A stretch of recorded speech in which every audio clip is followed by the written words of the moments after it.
What is up, guys? It's your boy RB3, and welcome back to another episode of the Meaning Of Podcast, the podcast where we dive into your favorite movies and filmmakers and the deeper meanings inside of their films and stories.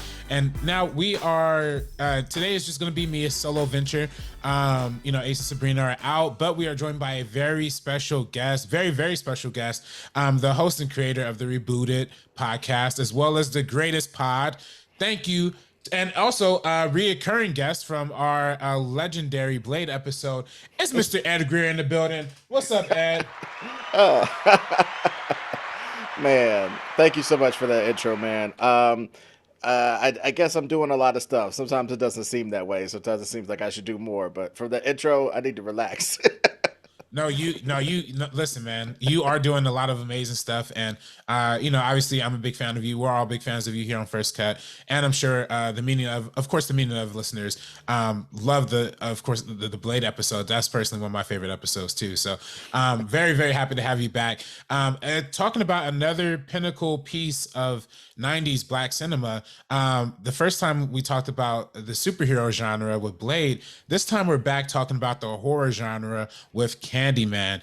And this is, kind of relevant-ish timing. I know it's about a month out since Candyman came out, or about 3 weeks since the 2021 Candyman came out, directed by Nia DaCosta, which was really good.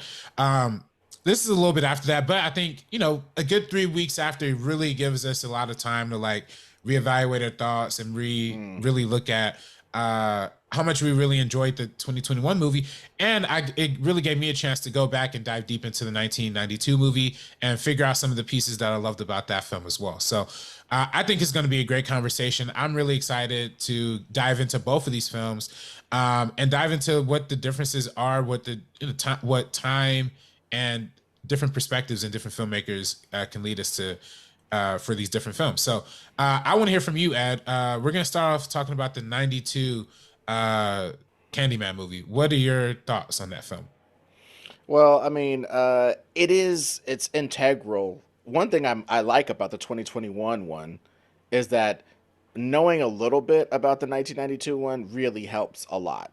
It really helps to contextualize the mythic nature of the 2021 one.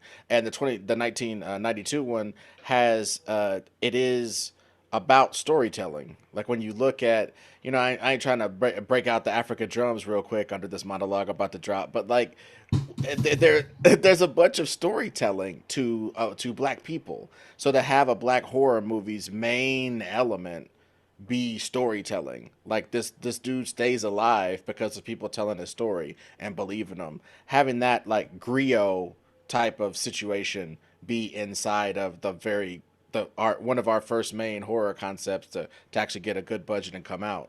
That's very interesting to me. So that right off the bat, that really sets the 1992 one apart from a lot of stuff.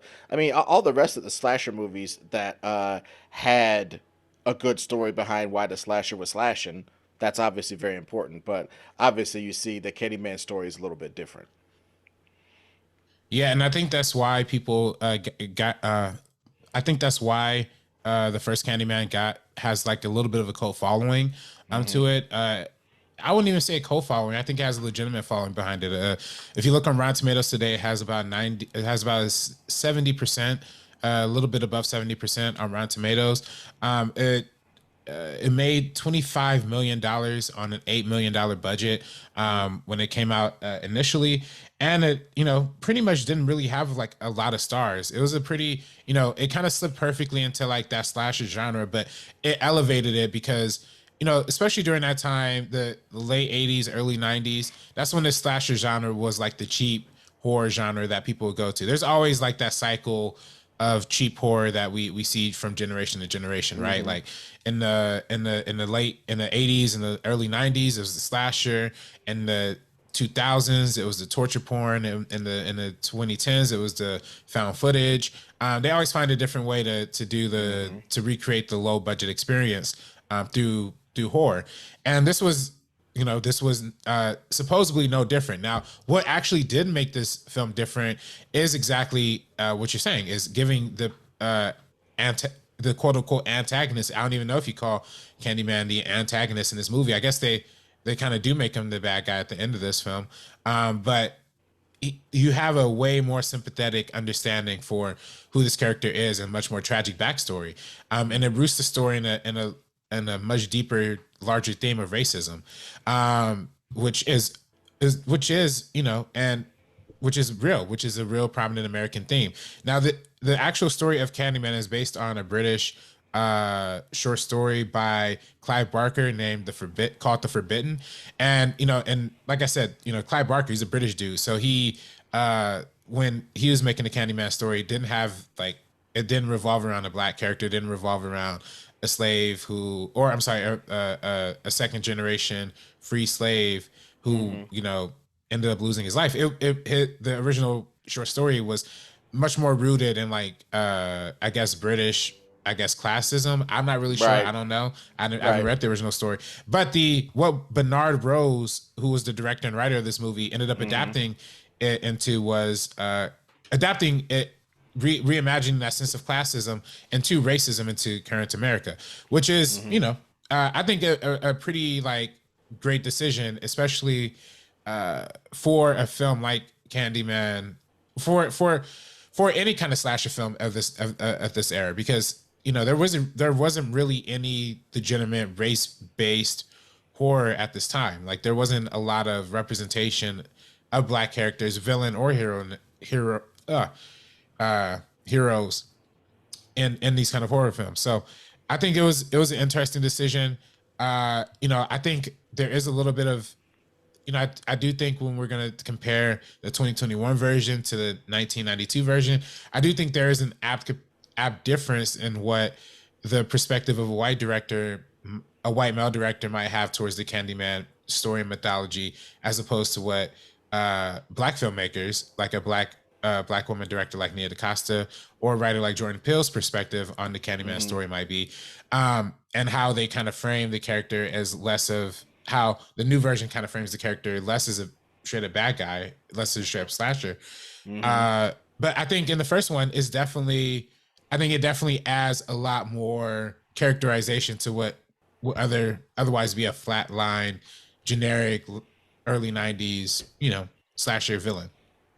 Well, it's kind of interesting how Candyman really his his story gets. I like the in the new one they kind of explore how many people have been Candyman, as it were. You know what I'm saying? Like a bunch of people have had some Candyman ass stuff happen to them.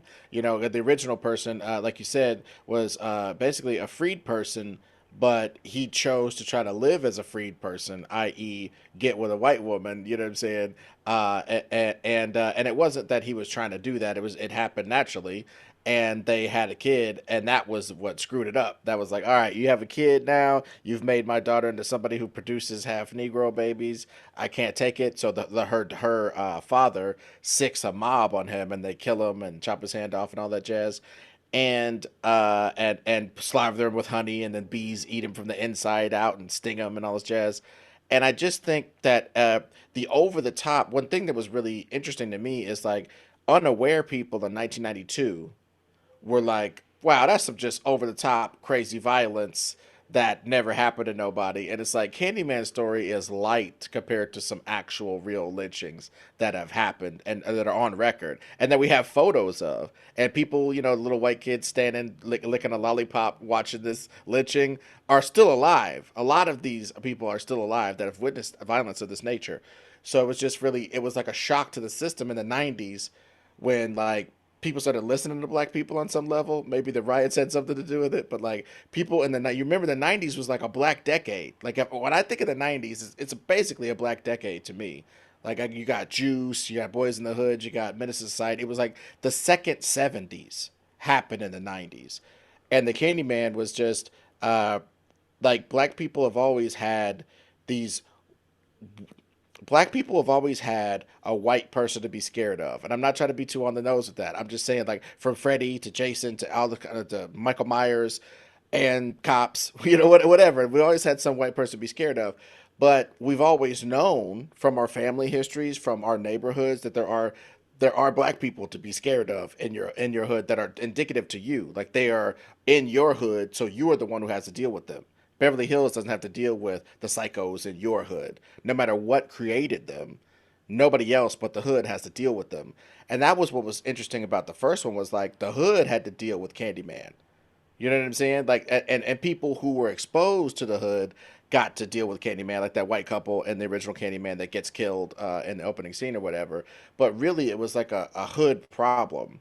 Like, it was like something that people in the hood had to deal with, a legacy of racism that affects inordinately the people in the hood. You know what I'm saying? Like Candyman couldn't leave and go to too many white areas because his story wasn't told out there. You know what I'm saying? So it's like that Right. was super interesting to me about Candyman and like why Candyman is menacing this particular neighborhood, why Candyman is trapped here. Like, just his a ghost being trapped in the projects instead of a Victorian mansion like blew people's minds in And 1992. exactly. And I think that's, just like you said, when in a time period where we were seeing movies like Boys in the Hood, like we were seeing a lot of that, like hip hop and a lot more exposure to urban communities. This is the first time we're kind of seeing, this is one of the first times we're kind of seeing that in like a horror movie kind of sensibility. And I think, you're right. There are crazies in like black communities that like we do actually deal with like on our own. And I think and I think, but it's all going back to those crazies are created by the conditions of white society. And Exactly. that's exactly what Candyman's kind of trying to hit on. Like, this was a problem manifested through racism, and is going to continue to be manifested that way. And it's something that, like you said, it's the problems that we speak on, like the problem, like exactly like you said, like it's, black people know the crazies and the psychos in our communities, but Mm-hmm. we know the myths, we know the stories, and we know not to, Mm-hmm. we know not to go to that corner, we know not to stand on Mm-hmm. that block, we know which colors not to wear, we know the mythology, we know the history. But when it's the Mm-hmm. outsider that comes in and in this case it was Helen, the white lady, she doesn't believe these myths. She doesn't believe the story. She doesn't listen to the black people around her, Mm-hmm. to the janitors who told her about the mythology, it's Mm-hmm. just, and by not listening and not being aware of her community, that leads to what that leads to. And I think that's just, and I think that's ultimately, I think that's what's really smart about the original Candyman. Like it kind of hits on the head what the problem with racism is and why it's never going to be dressed or fixed or any sort of way. And what it also hits on that jazz of okay, so it takes a white person to believe something that black people are saying. You know what I mean? For it to be like acknowledged as a thing. Mm-hmm. You know what I'm Mm-hmm. saying? That's why I Mm-hmm. mean honestly, man, on some real stuff, when the BLM movement was like doing a lot of stuff, not saying they're not doing anything now, but you know what I'm saying, when they were rising to prominence and we were Mm-hmm. seeing like people in Portland uh, getting yanked up into cars and Right. driven away by Mm-hmm. cops of unknown origin who wouldn't give their badges or anything like that. Right. And you're just like, yo, that's crazy. Like this like white lady or this white looking Latin lady or whatever Mm-hmm. type person has been yanked up by basically the secret police, Mm-hmm. and black people been told you about that stuff. They've been told you about Mm-hmm. that cop who would come into the hood, no ID, no nothing, and rob drug dealers, rob innocent people. Yeah. The confiscation of black people's stuff by cops has been happening since the formation of cops. You know what I Mm-hmm. mean? So it's like there are places that'll have terrible, crazy people in them menacing good people, but those good people can't call the cops because it's like letting a badger into your house to kill a cobra. Now you got a badger and a cobra in your house. Mm-hmm. You know what Mm-hmm. I'm saying? So it's Mm-hmm. like that was kind of interesting to me about both movies.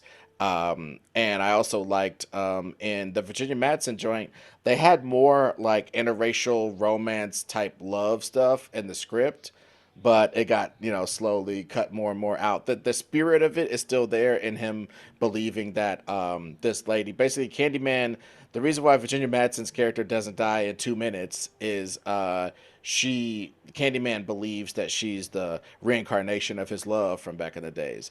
So like she gets a little bit more rope, you know what I'm saying, throughout the movie to like explore shit, to do all this jazz. And like I said in my original point, once she starts to believe, it starts to be a serious thing. And in the end of that story, when she dies and the whole community comes out in respect for her, it's like this white lady's sacrifice means this giant thing because she was willing Yeah. to come down there and even be part of the story. Right, right. And who, by the way, who was framed for a lot of murders through Right? Candyman. Like how I don't know how she was like so heroinized, like do that. I guess there is like some sort of loving interpretation of like, oh, the black people understood that she didn't do it, it was really Candyman or whatever. Mm-hmm. But I do think that is like one of the major things that I think kind of holds this movie back a little bit is this kind of shift in perspective. I think it creates a character like Candyman with good intentions. And Tony Todd does an amazing job with his Mm-hmm. performance in the 92 version.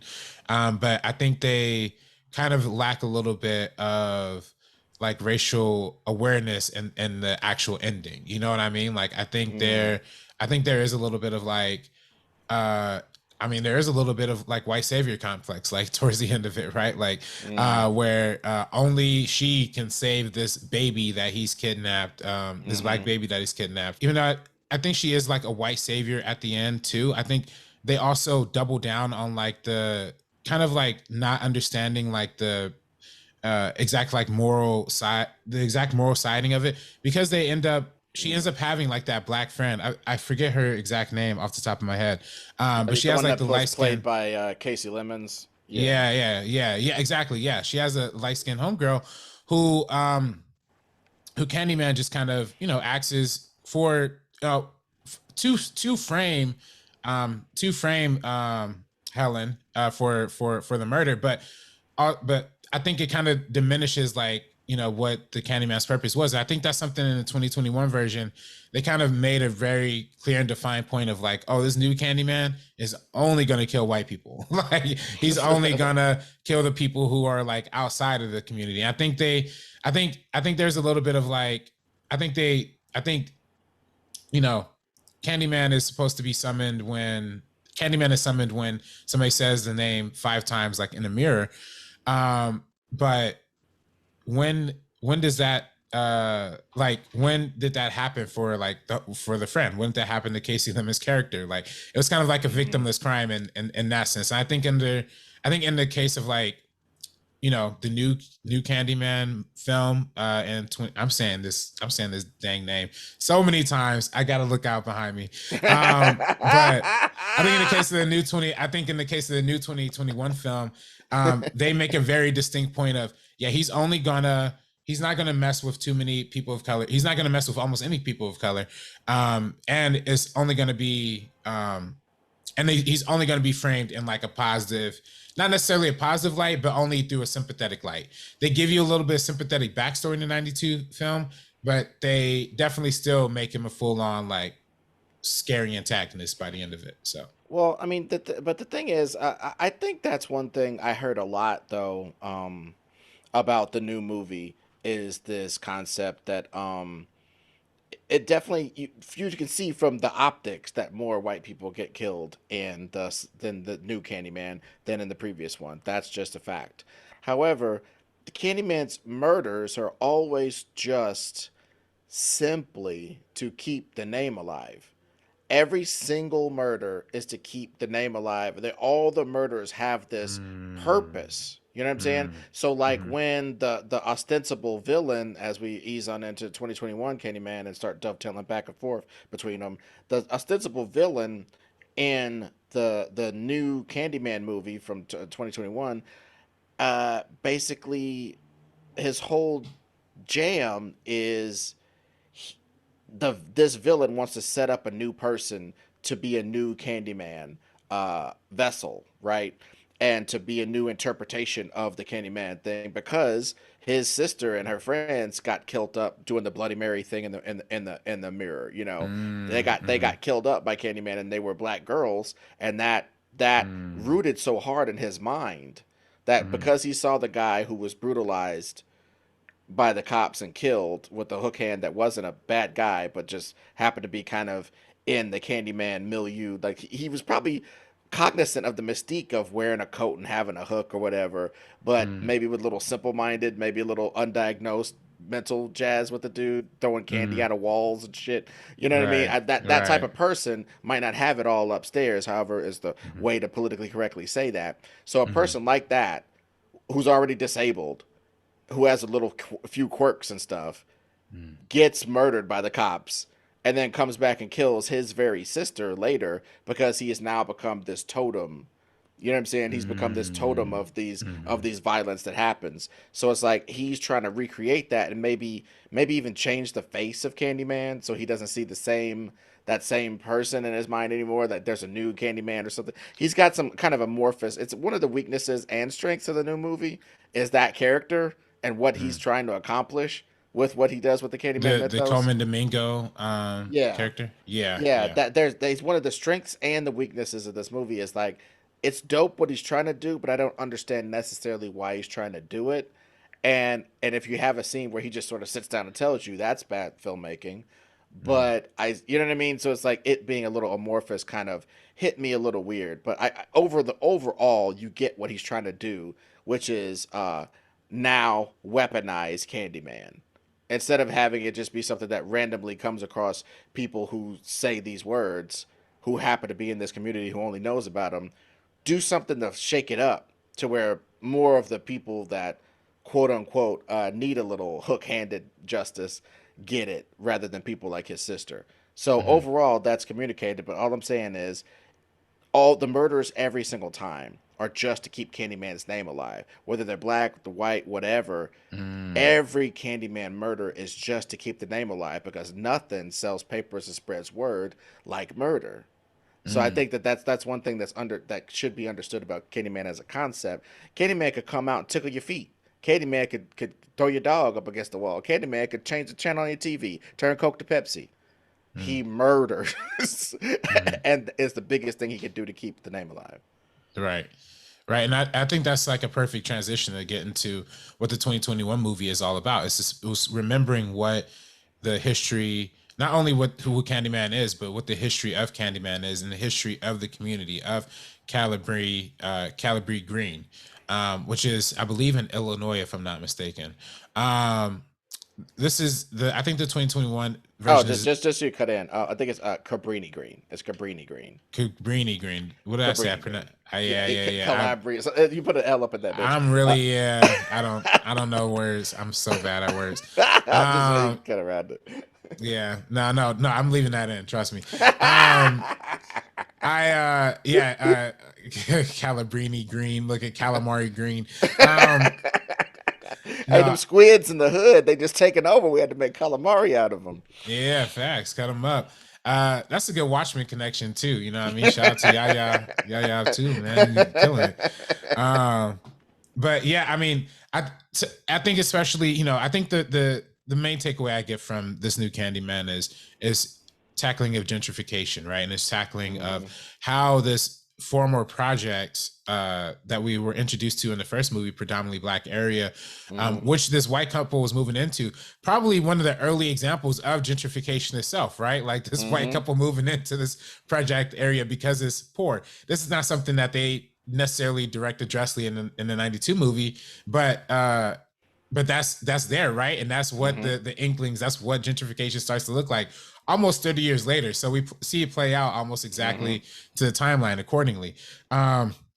But yeah, there's a second wave movement of young hipsters who live in a community that's a lot cheaper, where the rent's a lot lower, Mm-hmm. and they may have to deal with some crime or whatever, but they'll get it cleaned up. Their parents will get it cleaned up eventually, and resulting in some beautiful some beautiful places that ultimately end up displacing the black and brown people that were living there originally.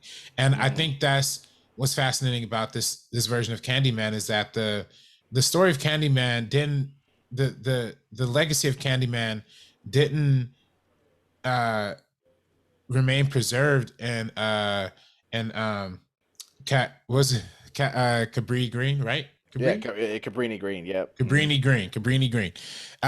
Didn't hold up in Cabrini Green because all of the black people have moved out.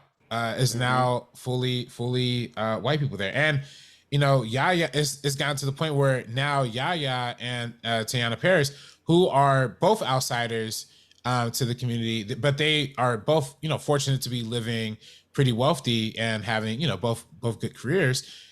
They move into this community, also not knowing that story and also not believing the story. Mm-hmm. So it's almost like a wake up call to them, like, oh, yo, you know, the first movie, the first movie takes the perspective of the white outsider. This is taking the perspective of the black outsider Mm-hmm. from his and her original community. Mm-hmm. So I think that's just incredibly fascinating. That's something that, I talked about it on First Cut Live when we did our initial review of Candyman. But gentrification is like the realest thing happening across the country. We see multiple examples of it happening in Los Angeles, all throughout Echo Park, all throughout Inglewood, happening currently. You know, even going back to the uh, early 1950s, when they were building Dodger Stadium.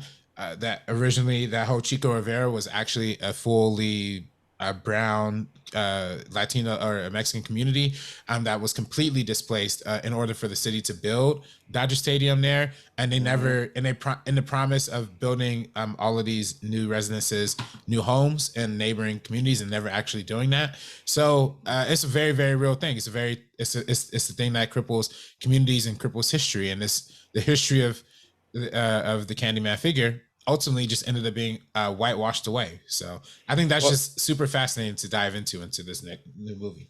well, and what's interesting about all that is that it's always gentrification has been evil since forever because the original stories of ghosts and stuff. Why is your house haunted? It's on an Indian burial ground. Why is this happening? Because this happened before. You know what I'm saying? It's this refusal to acknowledge history, always willing to wash under the rug any type of history jazz, gets you caught up. And so now it's like the projects being part of this ancient lineage of people with means, whatever color, taking over places that people without means, quote unquote, neglected. You know what I'm saying? Is Right. that Yeah, we're just necessary? having a crazy earthquake over here. I'm so sorry. It's just coming here now. I think it's headed my way Oh my gosh. because now I'm Yo. starting to feel it That was a in my hardcore joints. one. Oh man, but I don't know. It was way more severe where you were. I don't know. Yeah, I must have been like right at the epicenter. This whole joint was like shaking. I got worried. Oh man. But Yeah, we're because good. We're I good. think I'm experiencing it like psychosomatically. Like my stuff isn't jiggling anymore. Wow, that's wild, dude. Yeah, you caught it on tape, Doug. The horrors of an earthquake. You can send that out as a tape. The horrors of earthquakes. Send that to the Midwest. We both were just like, what? All right, and then continue the podcast. That's the Right, horrors right. of being in LA with earthquakes. But yeah, Yeah. talk about stuff under the ground, Doug. That just comes back. You don't think about this shit. You don't think about the secret history of the tectonic plates that we just casually built this shit on. You see, I'm glad your place ain't haunted though, because your shit started shaking. I was like, what's happening? I was like, yo, I couldn't even, wasn't even touching the laptop. I swear, I was like, oh, that. I would have to be like at least a 5 point something like near me, or 4 point something. I don't know, maybe not five, but 4 point something. Like, Yeah, yeah, it because was it cool. wasn't it wasn't as severe over here as you can see. But all I'm saying is like there's always the things that you forgot, the stories that you forgot, the stories that you refuse to acknowledge. That is a theme that runs through all of horror, and through this particular series of horror movies even more so. Getting to the 2021 movie though, the thing that I wanted to talk about. Like a couple of things that I feel like could have been developed even a little better in the new one was like I really kind of wish there was a little bit more um I don't know, a little bit more of communicating that the takeover was something that he was almost like willing to hide. Like he was just walking around with a fucked up hand for like 2 weeks, and nobody really said that. I wish it was more like he faked it a little bit, like my hand got messed up, and I wrapped it up, and he's like almost hiding it because it's the price of getting those that Candyman painting power that he had that was making those powerful pieces that were just flowing out of him. Like Mhm. he's hiding the fact that he's deteriorating, but his deterioration is giving him this. I just think like one, they did a great job of the movie, but like one rewrite towards that direction of him recognizing that this newfound art power is coming directly from his rotting away. But he's one thing they did in the screenplay that was very good was establish that if indeed you got infected by this Candyman meme and you started making art, it kind of trapped him up and it made him ignore stuff like his hand. You know what I'm saying? And it made him, and you could see his one of his first lines is him acknowledging that his woman makes all the money and is more or less responsible for like his lifestyle and stuff, and he hasn't made a piece in a while. So this newfound feeling so jazzed about doing this Candyman art, like you can feel it in the movie that it takes him over, and I like that. I like how they. I just would have just a little bit more to the like kind of the Sex Machine and From Dusk Till Dawn, where he's like starts turning into a vampire, and he's like hiding his hand, one hand behind his back, and another hand, and hiding his teeth and stuff, and just like Mhm. the links you'll go through to not acknowledge what you've become. Mhm. And there's a little bit of that in the movie, a lot of it actually, Mhm. I that I really enjoyed. That he wasn't trying to acknowledge how much he was getting into the Candyman shit, how much he was slipping into it, because it's so insane that you feel like you're going crazy, and nobody wants to admit that they're going crazy. Mhm. Nobody wants to confront that. Who would? So I just all of that was pretty well rendered in this one. For the horror movie portion of it, the legend coming back, all of those scenes were just a really Nia Yeah. DaCosta has a really creepy eye. Yeah, absolutely. And her first film, Little Woods, is something also to be marveled at as well. I enjoy seeing like the animated like interpretations of the Candyman backstory as well, like in terms of like the stick Hmm. figure like kind of looks. I enjoyed knowing that there was, it's not just two candy men, in terms of the 92 version and this version, it seems like there are mad generations of them. And I think that was like super, I think that to me was, I think that to me, that was like one of the most impactful parts. Like we're seeing how every 30, 40 years or so, there's a new form of racism that creeps its way into American history that ultimately ends up manifesting another legend that Mm. ends up rotting our community. And Hmm. it's funny because you're talking about how the 92 version came out in the 90s where everything was black. We had OJ, we had the LA riots. The LA riots started in 92. And I think that's kind of indicative of like the racial climate at that time. Like, it was, you know, we at some point in the 90s, we kind of pretended that, like we kind of just pretended that racism was over. Late 80s, early 90s, Reaganism just kind of made it seem like racism was over in America. But in reality, it was more prominent than ever. And things were just getting worse and worse for Black people as things in a lot of ways continue to do, economically speaking, at least. Like, we continue to get neglected more and more. And I think in the 2021 version, they addressed the new school version of that, which is, like I said, gentrification and all that stuff. So I love the deeper themes of it. Um, I love the adding to the mythology of it, and uh, I love the performances too. I think Yaya, like you said, his obsessive nature is like is real. I mean, I definitely feel that when I make certain projects or certain things, or when I'm creating Hmm. certain things. Hmm. Um, I do think the one thing I said like that kind of like ding some points for me, um, is I don't really think it was like that scary.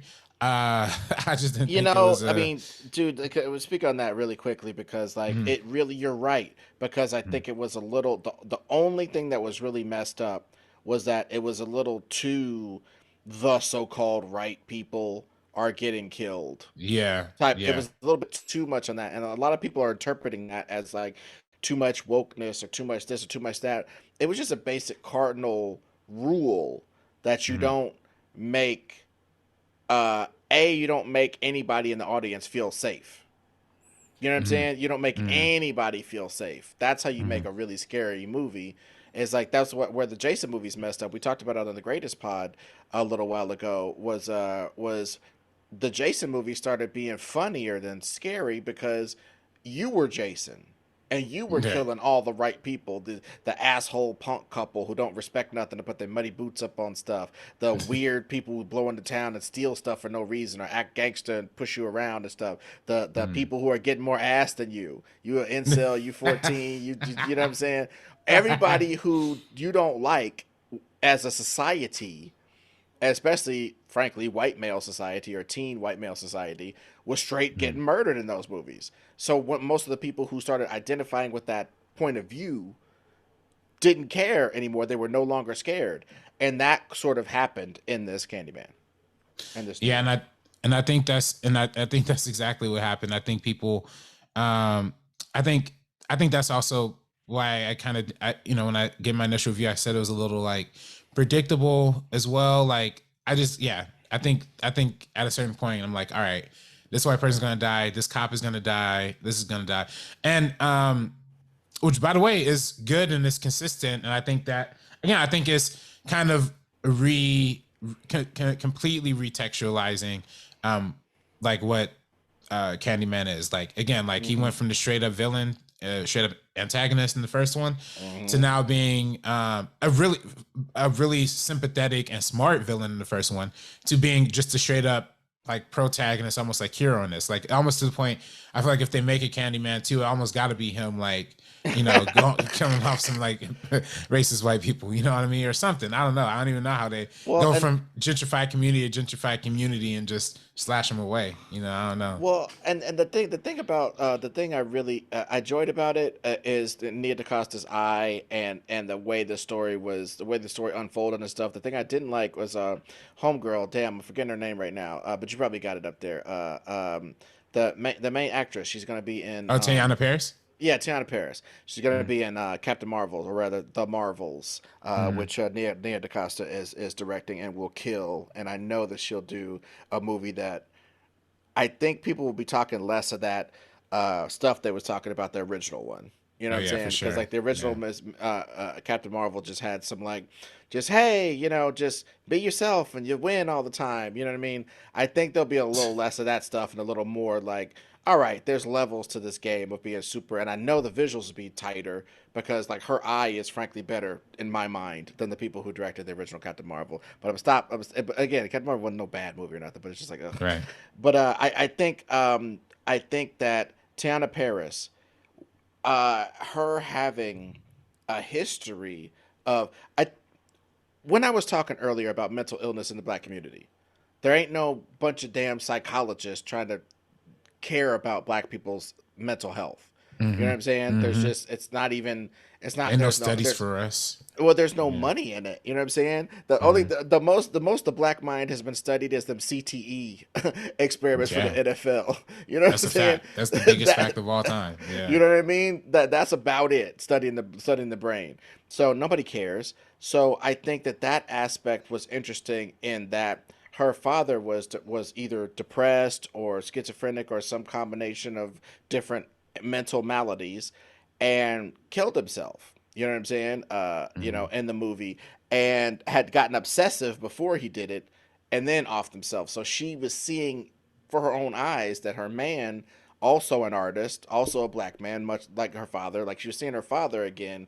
They just that plot line was just thrown in there like a little bit of paprika or something. You know what I mean? Like or a basil leaf. You know what I'm saying? It wasn't like some main stuff. And I really think in a movie that really was about her and posits her as more or less our point of view character, I just felt like it was wild to just throw that out there and just have it be not a bigger plot point, not a bigger part of the mythos of like why this is affecting her so much. I guess it speaks for itself on a certain level. You know what I'm saying? Maybe if they had pounded it in more, I wouldn't have liked that either. but just a Mhm. little bit more done with the fact she's been in this position before as a woman, seeing somebody go through some stuff, and she could probably be blaming herself for not helping him more. Like a lot of people who have suicide in their family or suicide in their friend group, you blame yourself because you didn't do more for the person. You weren't more perceptive. Just a little bit more of that could motivate a little bit more of her sticking with him as he's going crazier and crazier. You know what I'm saying? Just I think there's Mhm. some cutting room floor stuff that had more of that, but they might have chopped it down to just be more linear. Yeah, and I actually do agree with that. This is one of the rare movies I probably think could have benefited from being a little longer. I usually think movies should be shorter, but I think this one could have. I would have, maybe that's just me being selfish. Maybe I just enjoyed the film and I wanted to live in the world a little bit longer. But also too, like, yeah, I think there's more they could dig into things like that. There's more they could dig into, other, you know, uh, like you said, more into the obsessive artistry aspect of it. More, I think if they gave us more past Candyman, like, and showed us, like, you know, more of the, like you said, when they killed Coleman Domingo's sister, or Coleman Domingo's character's sister, showed us like more of like those older kind of scenes. Maybe gave us a little Mm-hmm. bit more of why he's obsessed with him, because I do think that was also a big missing point for me too. But otherwise, like, yeah, otherwise I think it was really good, and I think it's dope that it had a really great opening weekend. Was it like 20 something million opening Mm-hmm. weekend highest? First time a black woman director has been number one at the box office. So big round of applause for that. Mm-hmm. Um, and yeah, so I dig Candyman. I dig both versions of Candyman, and I hope people who are listening to this podcast, hopefully y'all have watched them. I mean, we just spoiled the heck out of them.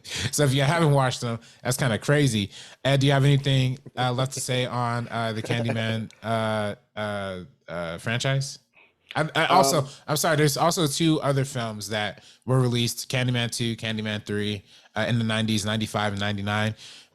We're not talking about those today. I mean, unless you want to, Ed, unless you want no, to, I no, no, mean, no. okay, Honestly, the only thing that was really done in either of those sequels that was important was the Candyman finally got a name of Robotai, or I think this is his name.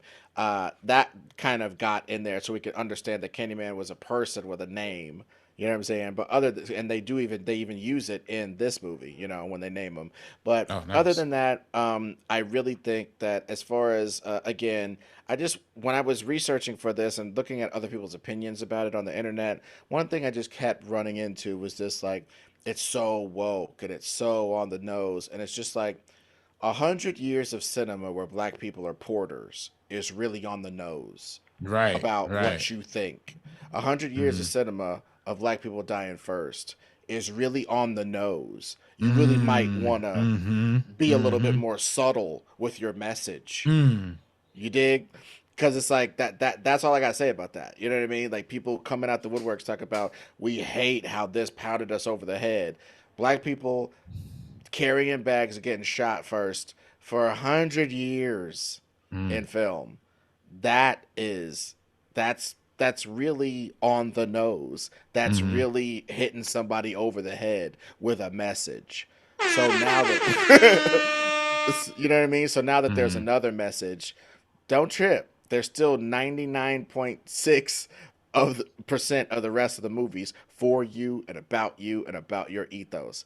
Just let people have things. You know what I mean? And that's what Exactly. one of these movies is one of those things. You know what I mean? Yep. 100%. I think that's like the perfect note to end this conversation on. Thank you so much, Ed, for joining us on this amazing episode of the Meaning of Podcast. Please, please, please tell the people where they can find you.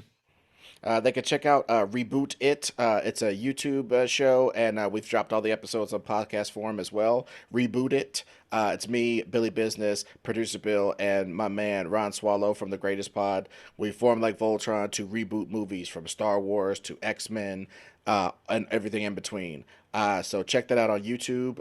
And we're on a little bit of a hiatus right now, but we're going to drop more content on the channel to keep the algorithm popping. So please subscribe to the channel and go check it out. We really do. They're like long form too. They're like hour long episodes of us taking apart movies. Some of them are like an hour and some change. So like we Great really job, get too. into it, like to really try to do it. We don't write whole screenplays, nothing. We're not crazy. We're not hustling backwards doing that for free. But we are saying that like a new take on certain stuff can be entertaining in its own way. So rebooted is definitely that. And the greatest pod, we just talk to people, we discuss the debate, what makes something great. You know, that's the tagline. So that's what we do on the podcast. It comes out every week. We've had comic book artists, best-selling authors, filmmakers like yourself. You're on an episode coming up. There's just so many. There's so many talented people out there that have these things that they want to tell. We had Josh Miller, who wrote the Sonic movie, along with his writing partner Pat Casey, who's been on the movie, on the show. Pat Casey came on to tell us that Mission Impossible was the best spy franchise. And after you listen to the episode, you'll realize that he's right. And Josh Miller said that video stores were the best place to discover new movies. And when you finish listening to the episode, you'll see that he's right on that. So it's like that's kind of the show. Like we just let people get some runway to say what they want to say about something and really explore it, much like you did with me today. So thank you very much for being in that tradition of letting like bringing up a subject and letting the people roll, because that could be good entertainment. So the greatest pod available on all platforms, Spotify, everything. Great. And you definitely check all that out. Links in the description down below. You can find me on Twitter and Instagram at DirectorRB3. You can find First Cut on Twitter, Instagram, TikTok, and Twitch at First Cut TMO. Make sure you check out our Patreon. That's also down in the description. And if you're listening to this on the podcast feed, make sure you subscribe to the First Cut YouTube channel. If you're listening to this on YouTube, make sure you subscribe to the Media Podcast on everywhere you can find podcasts, Apple, Spotify, Stitcher, all of that. It's everywhere. Last but not least, timestamps coming soon. We just got announced to be in the New York Short International Film Festival. So that's just one of many. Just one of many, y'all. So as more of our laurels come out, we also have some semi-finalists thing somewhere else too. I forgot about that. But we're gonna have more of those announcements coming soon. So definitely check in on the timestamp social medias for that. It will be getting a public release very, very soon. But if you're First Cut Patreon, you actually still have access to it. I never ended up deleting that stream. So if you're First Cut Patreon, still watch timestamp. If you're not First Cut Patreon and you're looking forward to it, look forward to it soon. Or check out the New York Film Festival as well. New York Shorts Film Festival. There we go. With all that being said, that was the Mean Up Podcast. Peace out. We're peacing out, y'all. Peace.